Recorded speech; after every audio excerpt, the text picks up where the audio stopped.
Հանրային ծառայությունները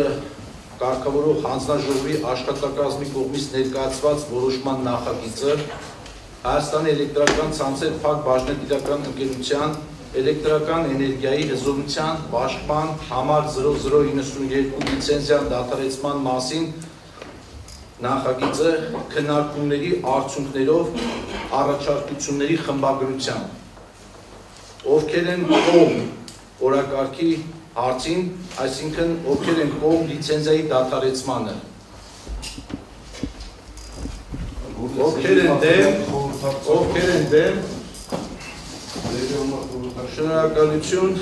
պարոն Նռանյան, դուք ասելիք ունեք։ Շնորհակալություն,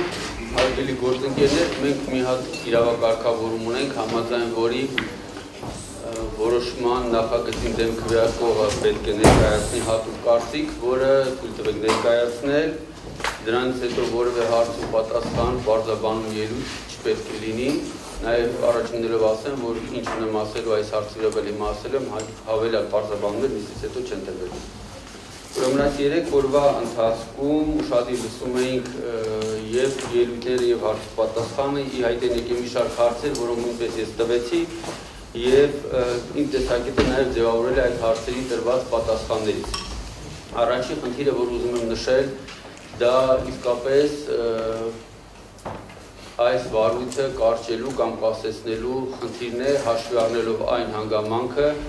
որ թե սահմանադրական դատարանում, թե վարչական դատարանում գտնվում են գործեր, որոնք ուղղակի ազդեցություն են ունենալու այս ամբողջ գործընթացի վրա։ Այսպես, եթե սահմանադրական դատարանը, որքան ես լսեցի դեկտեմբերի 16-ին, որևէ կետով ճանաչեց սահմանադրությանը հակասող օրենսդրական փոփոխությունները, ապա այս ամբողջ գործընթացը կարող է դառնալ հակասահմանադրական, երբ այդ հարցը տվեցին, դա ասեցին, որ վարույթի ժամանակ աշխատելիս կենտրոնացել են ավելի շատ հանգամանքների վրա փաստական, այլ ոչ թե այդ կետի վրա, բայց ես որպես հանձնաժողովի անդամ չեմ կարող հաշվի չառնել այն, որ մեր օրենքը, նկատի ունեմ հանրային ծառայությունների կարգավորում անմասնոնիկը, ասում է 33 հոդվածով և 34-ով, որ նման դեպքերում վարույթը պետք է կարճվի կամ կարճվի։ Իսկ այն իմ հարցը, թե ինչ հետևանք է ունենալու հանկարծ ամբողջ գործընթացը հակաօրինական ճանաչելու վերաբերյալ պատասխան չստացա, որովհետև իրականում գործընթացը ունի ֆինանսական լուրջ հետևանքներ, մարդիկ են ազատվում, մարդիկ են ընդունվում, վարկանիշային խնդիրներ կան և ասել, որ այդ ամենը մեզ չի հետարկում, կարծում դա ճիշտ չէ։ Նույնը վերաբերում է վարույթի հարուցման վիճակմանը։ Ինչ არის փաստական հանգամանքների մասին։ Թեև ասում են կենտրոնացել եք փաստական հանգամանքների վրա, բայց վարույթը հարուցվել է ենթադրությունների վրա, որոնք նշված է լիազոր մարմնի ներկայացուցիչի կողմից և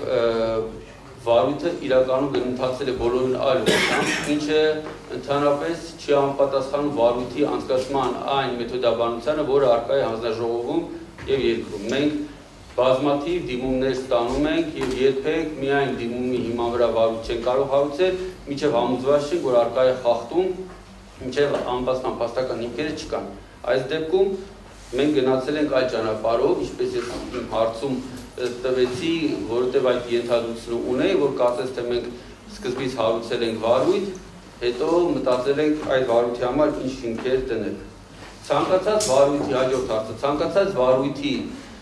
մեջ շատ կարևոր է կողմերի լսելիության ապահովման խնդիրը։ Ինչպես արդեն ասել էի, առաջի կողմը դա հարուցողն է, երկրորդը պատասխանողն է, կարող են հրավիրվել այլ կողմեր, բայց այս դեպքում մենք փաստացի երկրորդ կողմ չունենք, որովհետև կողմը, որի հանդեպ այդ վարույթը հարուցվել է, ըստ էության ինքն է տեղեկություններ տալիս առաջի կողմին իր վարույթով հարուցված այդ հիմքերը ապահովելու համար, այսինքն չկա վարույթի երկրորդ կողմ և այստեղ մենք ունենք լսելիության ապահովման լրջագույն պրոբլեմ, որը կարծում եմ նաև հետագայում կարող է այս ամբողջ որոշումը վիճարկելու հիմք լինել, որովհետև կողմը, որը այստեղ փորձում է ընդդիմանալ այս նախագծին, իրականում երրորդ կողմ էր և փաստացի չուներ գործադիր անհրաժեշտ լծակներ, որպեսզի ճշտումներ կատարել, ճշգրտումներ կատարել այն փաստերի վերաբերյալ, որոնք ներկայացված են նախագծի մեջ։ Ես նաև համոզված եմ, որ նախ ասենք, որ ցանկացած խախտում որևէ ձևի մեզ համար ընդունելի չէ եւ խախտումը որևէ ձևի արդարացում չպետք է ունենանք։ Սակայն երբ պատիժը սահմանում պետք է միշտ նկատի ունենաս այդ խախտման չափը, որովհետեւ ավելի ժողովրդական եղավ ասած, եթե մենք օրինակ գերազանցում ենք արագությունը, անմիջապես վարորդական իրավունքից չենք զրկվում։ Կապված նայած թե ինչքանով ես դու գերազանցել։ Ես համոզված եմ եւ կյանքը ցույց կտա, եթե դրան հասնի, որ ցանկացած աուդիտորական եզրակացություն, տեխնիկական աուդիտ թե ֆինանսական, եթե վերցնի այս վարորդի նյութերը ուսումնասիրի, ապա լինի հայկական, լինի Big 4, Big 10, ոչ մեկ չի ասի, որ այստեղ ինչ որ էականության շեմի նույնիսկ մոտ ցուցանիշներ կան, որովհետեւ այս միլիարդավոր գումարների մեջ այդ 4 միլիոն, 5 միլիոն դրամ տարբեր տեղեր, ընդ որում 2-3 տարվա կտրվածքով բացահայտումները, որոնք հանրագումարով կազմելու են, չգիտեմ, կավա 40 միլիոն, 50 միլիոն, ես իմ ամենահորատեսական սցենարով ասեցի կավա 120-150 միլիոն դրամ էին, այդ տարիների կտրվածքով ինքը որևէ էականության շեմ չի գերազանցի եւ վստահ եմ աուդիտորական եզրակացությունը կտա, որ այստեղ այդ վտանգավորության շեմ չի գերազանցել։ Փոքր ռեպլիկի կարգով էլի Իսկ լավ օրինակ բերեցիք, դիպ օրինակ բերեցիք, իսկ մինչև երբ կարող եք գերազանցել ձեր մեքենայի վարման արագությունը եւ քանի անգամ։ Թե ամեն անգամ պետք է գերազանցեք, տուգանվեք, գերազանցեք, տուգանվեք, ուսեմ շարունակենք ապրել։ Պարոն Մեսրոպյան, ես կավարտեմ խոսքս եւ որևէ հարցի չեմ պատասխանելու, կներեք այդում այլ ձեր հարցը։ Ռեպլիկի Որտեղ ես հիմա կարող եմ լիքը հիմնավորումներ բերել, այդ թվում շարունակենք դրա վերաբերյալ։ Հիմա անդրադառնանք այս ամեն ինչի հետևանքին, լիցենզիայի զրկման որոշմանը, ճիշտ ասած, շատ եմ մտածում լիցենզիայի զրկման իմաստը որն է, որովհետև տեսեք, սովորական տնտեսական գործունեություն իրականացնող ընկերության եւ լիցենզիայի զրկում ես, ինքը արդեն գործունեություն իրականացնել չի կարող, որովհետև նման գործունեությունը համարվել է ապօրինի ձեռնարկատիրական գործունեություն բոլոր հետևանքներով։ Այս պարագայում լիցենզիայի զրկումից հետո ընկերությունը շարունակում է աշխատել։ Շատերը մատնանշում են, որ այնտեղ կա ձևակերպում, համաձայն որի կառավարությունը կարող է առաջարկել սեփականատիրոջը վաճառել ընկերությունը, եթե 3 ամսյա, կարծեմ 2 ամսյա ընթացքում համաձայնեցված կարգով այս գործարքը տեղի չի ունենում, ապա կառավարությունը կարող է ձեռք բերել ընկերությունը սահմանադրության 67 հոդվածի համաձայն։ Իսկապես, այո, ես համոզված եմ, որ առանց լիցենզիայի զրկմաններ սահմանադրության 67 հոդվածը աշխատում է եւ ցանկացած տնտեսվարող կարող է կառավարություն դիմել, առաջարկով գնել, եթե չէ, գնա առաջնորդի սահմանադրությամբ։ Այդ պատճառով ես կարծում հանձնաժողովը պետք է գնար այլ ճանապարհով։ Հանձնաժողովը իսկապես ես ինչ էլ ասեն մեր ընկերներ նախկին կառավարիչ Հեցի, գործընկերները, ես այնտեղ իսկապես տեսնում եմ բազմաթիվ խնդիրներ, մենք բոլորս ենք այդ խնդիրները տեսնում, այդ խնդիրները տեսնում ենք եւ կարծում եմ անբացխան ձևի, պաշար ձևով վարույթ անցկացման դեպքում պետք է տուգանել ոչ թե նախկինում այո 10 միլիոն ենք տուգանել, 20 միլիոն, այլ պետք է մի հատ լավ լուրջ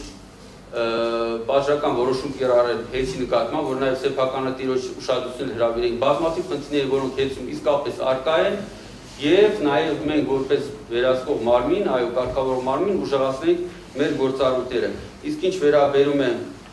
սեփականության խնդիրը, ապա գոյություն ունի սահմանադրություն, սահմանադրության 67 հոդված, դա պետք է իրականացվի այդ շրջանակում եւ հանձնաժողովը այդ գործընթացի հետ պետք է որևէ առնչություն չունենա։ Շնորհակալություն։ Շնորհակալություն։ Հարգելի գործընկերներ, օրակարգը սպառված է նիստ ավարտված։